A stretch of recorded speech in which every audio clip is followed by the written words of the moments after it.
Have you ever wondered if we're really alone in the universe? In today's video, we're diving into real-life stories of alleged alien abductions encounters that defy explanation and might just change the way you see the world around you. If you enjoy my content, don't forget to like and subscribe. I'm creating these videos to raise funds for my dad's medical treatment, and your support makes all the difference. If you'd like to help, you can find the GoFundMe link in the description below. Thank you for watching, and now, let's explore these out-of-this-world experiences. Story 1. When I was young, the neighborhood kids and I used to play games like dark hide-and-seek or dark capture the flag, often late into the night. It was the early 90s, and our parents didn't mind as long as we stayed within the neighborhood. One night, after the game was over and everyone had gone home, my stepsister and I were hanging out in our front yard, sitting on one of those green cable boxes, just talking. At one point, she stopped mid-sentence, pointed at the sky, and asked about a strange light. I turned to look and saw it too, a faint blue light, brighter and larger than the stars around it. It was moving in ways that didn't seem possible, almost as if it defied the laws of physics. And the strangest part, as soon as I locked eyes on it, I had this overwhelming feeling that it was aware of us, as if it was watching us back. Suddenly, the light darted towards us, closing the distance in the blink of an eye. It went from being as small as a star to as bright as an airplane's searchlight instantly. But here's the thing, there was no sound, and the light didn't illuminate anything around us. It was eerie. I tried to say something to my sister, but I found myself unable to speak or move. I glanced over at her and saw the same look of terror on her face. We were frozen in place. Then the light hit me directly, and I was bathed in that blue glow, unable to do anything but stare. What happened next is hazy, but certain moments are crystal clear, burned into my memory. I wasn't on the front lawn anymore. I was in a place that was mostly dark, but there were hovering light snow poles. No visible technology, just floating there. It was disorienting, like there was no gravity. I couldn't tell if I was standing, lying down, or floating. The strangest part was the figure I encountered. It looked almost human, but it was androgynous, with smooth, symmetrical features. It was like a person, but not. It communicated with me, but not out loud. It was in my head, like a thought being transmitted directly to my mind. At times, I'd drift into unconsciousness, but I remember certain moments, like when they inserted a device behind my right ear. It didn't hurt, but it felt itchy for a second. They said it was for monitoring me, and that it wasn't the first time they had done this. In fact, they claimed they had been monitoring me for years, along with thousands of others. I asked if they were aliens, and they said they were humans from the future. But something about that answer felt wrong, like they were lying or simplifying the truth. Eventually, I became aware of the blue light again, and I was back outside. The darkness faded, and I realized I was sitting on the grass next to my sister, about 50 or 60 feet from where we had originally been. The sun was starting to come up. We didn't speak. We just looked at each other, then the sky. The light was gone. It wasn't until years later that I even brought this up with my sister. She remembers seeing the light and feeling weird, but explains it away as us being tired and mistaking a helicopter for something else. She refuses to talk about it beyond that. But for me, the strangest part happened much later. My wife noticed a small mark behind my right ear, a tiny spot that looked like a mole or scar. She tried to pop it once, thinking it was a pimple, but nothing happened. When she pointed it out, the memories of that night came flooding back. I've had Mr. Is and other scans over the years, but nothing unusual has ever shown up. Still, I can't shake the feeling that whatever happened that night wasn't a dream or a coincidence. That's my story, as honestly as I remember it. Story 2. It happened outside my cousin's wedding reception. I was abducted, but it wasn't what you might think. The whole experience is hazy, but there were two of them aliens. I guessed, and they carried these powerful hand torches they kept shining in my face. What made it stranger was that they could speak English, though it was pretty basic. They kept asking questions about how much I had been drinking, which I can only assume had something to do with Earth being a water planet. Maybe they were curious about what humans consume. Here's where things get even weirder. Contrary to the usual tales of abductions and anal probes, one of the aliens was actually trying to make me put my pants on, not take them off. The problem was, I couldn't find my pants at the time. Meanwhile, the other alien, who seemed to be the leader, was preoccupied with telling me I was disturbing the other wedding guests, and kept trying to abduct my champagne bottle. Their spacecraft had a lot of lights, mostly red and blue, and they eventually took me to what I think was their mothership. They placed me in a holding area with a few other humans who seemed to have been abducted that same night. At some point, everything went blank. The next thing I knew, it was morning, and I was standing on the pavement downtown, right outside the police station. My head felt like it was in a fog, and I had the worst headache of my life. I was physically fine though, but I ended up throwing up on the bus ride home. The whole experience left me questioning what really happened that night. Alien abduction or not, it's one wedding reception I won't forget anytime soon. Story 3. They came for me in the middle of the night. I was out under the moonlight, feeding the cattle, when suddenly a big light appeared over me. That's the last thing I remember before things got strange. The next thing I knew, I was driving down the road, talking to someone I initially thought was my father, but then it hit my eye wasn't in my own body anymore. The man beside me wasn't my father. He was the father of the person whose body I now inhabited. It was an odd moment, trying to process what had happened. This man made a joke about how time works during alien abductions. He mentioned an episode of The X-Files, where they said that aliens reverse time when they drop you back off. So it's like no time has passed at all. Except, something clearly went wrong, because while I still had all my memories, I was in a body that was 18 years younger than my original one. I wasn't exactly complaining, though being younger had its perks. But as time passed, I couldn't shake the feeling that I needed to go back, to see if my old life, my old farm, was still there. It wasn't easy sneaking around to investigate without raising suspicion, but I finally made the trip, and when I got there, it was gone. The farm, the house, everything was like it had never existed. No trace, no ruins, just nothing.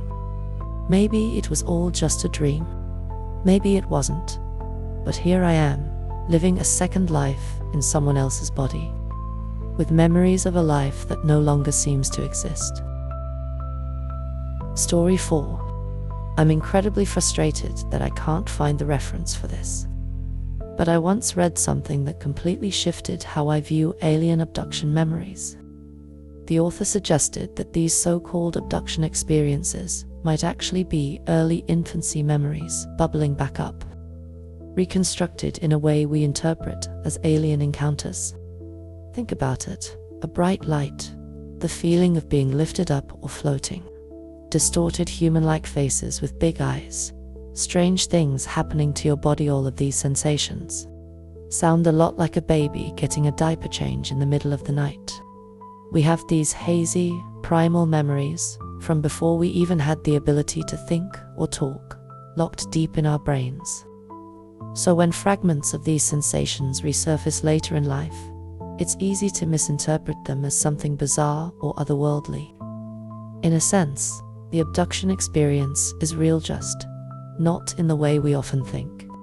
It's not aliens, but something far more familiar and rooted in our earliest experiences.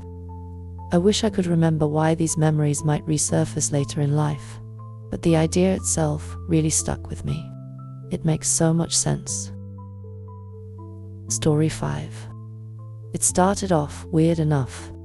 I woke up in a haze, feeling like I had to pee like a camel. So I shuffled to the bathroom and started going, when out of nowhere, one of the grey aliens slapped the wall and pointed at the toilet bowl. I guess I got the hint. I kind of duck-walked over to it, peeing while they just stared at me. They had those big, bulbous eyes and tiny mouths, but honestly, they didn't seem very important. It didn't feel like I was dealing with the top brass of the alien world. When I finished, I realized my pants were gone. All I had left was the shirt I arrived in, so there I was, standing in a drafty dome with my cuckoo out, fully Porky Pig style. Next came phase 2. I was sitting on a stool, surrounded by 40 grey aliens, and what did they do? They took turns gently batting my knockers. They were surprisingly respectful about it, forming a line, each alien stepping up, giving a little slap, and then moving to the back of the line for another turn. It didn't hurt, but the whole thing felt incredibly off the books. Somewhere in the background, there was one alien peeking in and out of a door, almost like he was the lookout. Honestly, it wasn't one of my worst Wednesday nights. The grand exit was just as bizarre. Picture this. I dropped down from what felt like a giant airplane toilet, 7 feet straight onto the roof of a Long John Silver's. But here's the kicker. My pants got thrown out separately. They missed the roof entirely, and instead, my slacks landed in a freaking pine tree 30 feet away. So, there I was, stuck on the roof with my cuckoo hanging out, waiting for the restaurant to open. Story 6. It was around 3:50 a.m., a time when I'm usually still awake. I'm a night person, so I'm often up when most others are asleep. That night, the weather was shifting. Rain began to fall outside, and the wind howled, pushing through the cracks around my window. It felt eerie, and an unsettling feeling crawled over me. Something about the night just didn't feel right. I glanced outside and didn't notice anything unusual at first, but then I saw it. The trees were swaying violently, almost unnaturally so, and then one of them uprooted, falling to the ground with a crash. I turned back to my room, feeling a sense of dread gnawing at me. That's when I saw them 2 figures standing by my door. They were unlike anything I'd ever seen. Their backs were bent unnaturally, and they had no visible limbs. Their heads moved in a strange, mechanical manner, almost like they were automatons. I was frozen in place, my mind racing to understand what I was seeing. The door was shut, so I can only assume they either walked through it or teleported directly into my room. They spoke to each other in a language I couldn't understand, half human, half alien. Their voices sent chills down my spine. Then, before I could react, I was suddenly bound up in a giant, opaque plastic bag. There were holes in it so I could breathe, but I could barely move. I felt a strange calm wash over me, as though the entire situation wasn't quite real. I fell into a deep trance, almost like sleep, a peacefulness I couldn't explain. When I woke up, I found myself in a foreign place. It felt as though I was floating high in the sky, and everything around me was suspended in the air. I could still see through the holes in the bag, but I had no sense of where I was. Then, I heard footsteps approaching. A figure appeared, a leader. Perhaps Auntie came to inspect me. He unzipped the bag, and as soon as he saw my face, he recoiled in disgust and let out an audible ooh. He zipped the bag back up without saying another word. Before I could process what had just happened, everything went dark. The next thing I knew, I was back in my bed, as if nothing had ever happened. It was as if the whole encounter had been a dream, but the sense of unease lingered.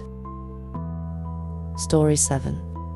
It was the last day of the year that ice houses were allowed on the lake, and my father, sister, and I were driving home after a long day of ice fishing. My father was driving his truck, with his friend towing the ice house behind us. We had just come round a corner, and I remember noticing that my father's friend, who was following us, had disappeared from the passenger mirror as his headlights turned the corner. A few seconds later, I glanced down at the little air intake, a feature common in vehicles from the late 80s and early 90s, where you could pull a lever to get fresh air inside the cabin. It looked strange. Everything around me seemed to be glowing. I could see the melting snow on the floor and around my feet. The whole scene seemed bizarre, and I couldn't help but stare at it. I turned to my father to tell him about it, but when I looked at him, he was staring straight ahead, his knuckles white as he gripped the steering wheel. The entire vehicle was surrounded by a soft, white light, not bright enough to be blinding, but enough to frost the windows, making it feel like it was daylight, though it was clearly still night. Concerned, I shouted his name, "Dad," a few times. When I did, the lights suddenly disappeared, and we found ourselves stopped just around the corner where my father's friend's headlights had vanished. My father, still clearly shaken, looked at me and said, I think we lost Ron. Let's turn around and see what happened." We drove around a field approach right after the corner and made our way back to the lake. It took us about 5 minutes to retrace our route, but when we got back, Ron was nowhere to be found. His vehicle and ice house weren't there. We turned around and headed back home, and when we arrived, Ron was already there, having backed the ice house into the spot next to our garage. He seemed worried, explaining that he had been coming to look for us since we were almost an hour late. Ron had somehow managed to get the ice house backed into the spot by himself, a task that was difficult for just one person, and he said that he thought something had happened to us. He was sure we'd gotten lost. The drive back to the lake was only a 10-minute round trip. There was no way an hour could have passed. We never talked much about it afterward, but looking back, I'm pretty sure we all experienced something strange that night. Something that didn't quite add up. I'm convinced we were abducted that night though. What exactly happened to us? I still don't know. Story 8. It was late one night, and I was driving home from work when I noticed a bright light in the sky. At first, I thought it was just a plane, but as I continued to watch, the light grew larger and brighter. Curious, I pulled over to the side of the road to get a better look. Suddenly, without warning, a spaceship appeared out of nowhere and landed in a nearby field. Fear surged through me, and I froze in place, unable to move. The door of the spaceship opened, and out stepped a group of aliens. They were tall and slender, with large heads and even larger eyes.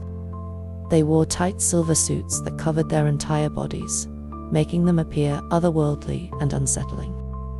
One of the aliens stepped forward and began speaking in a language I couldn't understand. I tried to speak, but no words came out. My mind was racing, but my body was paralyzed with fear. The alien gestured for me to follow, and I felt an overwhelming compulsion to obey. I slowly made my way toward the ship, and they led me inside. The interior was cold and sterile, filled with strange equipment I didn't recognize. They strapped me to a table and began conducting tests. They took blood samples, scanned my brain, and even took a biopsy of my skin. Each procedure caused me pain, but I didn't dare protest. I was too terrified, too uncertain of what would happen if I did. Hours passed, or at least it felt that way. Finally, the tests were over. The aliens unstrapped me and led me back to the door of the spaceship. "Thank you for your cooperation," one of them said in a calm, almost clinical tone. "We will now return you to your home." I stepped out of the ship, and to my relief, I found myself back in the field next to my car. The spaceship was gone, as though it had never been there at all. I got into my car and drove away, still in a daze. My mind was buzzing with questions. What had they been doing to me?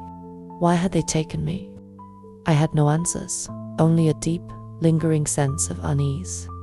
A few weeks later, I received a letter in the mail. It was from the aliens. "Dear human, we apologize for the inconvenience we caused you. We were simply conducting a routine medical examination. We have no ill intentions towards your species. In return for your cooperation, we would like to request a small payment of $3.50. This is to cover the cost of the medical supplies we used. Thank you for your understanding. Sincerely, the aliens. Story 9. It was late, around 3 a.m., and I was driving alone down the M62 motorway in the UK, heading to a job I was working at. Everything seemed normal at first, but then something strange happened. Next thing I knew, it was 5 a.m. 2 hours had passed, but I had no memory of them. I didn't know if I was losing my mind, but when I got home, I just went to bed, trying to shake off the unease. That's when it all came rushing back in a dream. The abduction. I was in a room on the alien craft, lying on the floor. I felt paralyzed, unable to move. There were strange beings around me, and I couldn't make out their faces clearly, but I knew they weren't human. I had a sense of being helpless, and the next thing I remember was that something had been taken from me. They had extracted semen from me, but it wasn't the way it would usually happen. There was no orgasm. It felt like a cold, clinical process. Then they injected something into my arm. The liquid was a deep, rusty red. I don't know what it was, but I believe it was some kind of monitoring agent. Something to track me, maybe. After the encounter, I would wake up in the mornings at 5 a.m., knowing in my gut that I had been visited, but never able to remember what had happened. It's like there's a piece of my memory locked away, hidden from me. The strangest part is that sometimes I get a feeling before I go to sleep, a sense that I'm about to be taken again. I don't talk about it to anyone because nobody believes me. But what I think is happening is that they're using our genetic material to create hybrid beings, something they can use to populate other planets. It's terrifying, and I can't escape it. Story 10. It started with a low light. Next thing I knew, they ripped me from my bed and took my blood type. It left a strange impression in my head. I had been hoping that I could leave this star-crossed world behind, but when they cut me open, I guess that changed my mind. I might have just flown too far from the floor this time, because suddenly they were calling me by my name. The zipping white light beams disregarded all the bombs and satellites around me. When I woke up, I was back at home. I couldn't help but feel both relief and dread. Looking forward to the life I live now, I know it's going to haunt me. Still, I hesitated to accept this new life I was given. There's a feeling like I'm stuck between two worlds, caught between the devil and the deep blue sea. Before I make any decisions, I feel like I have to really look it over. I'm fine now, but at night, sometimes I hear those voices. They justify everything that happened, but the world around me doesn't know what happened. My transmission, my experience, wasn't televised or shared. But no matter what, that night was the turning point for me, and it was a lonely one. That is all for today. If you have enjoyed this video, do like and subscribe and let me know below of your thoughts. If you want to help in my dad's fundraiser, I would truly appreciate it. Hope you have an absolutely amazing day. You can also check my other videos on screen.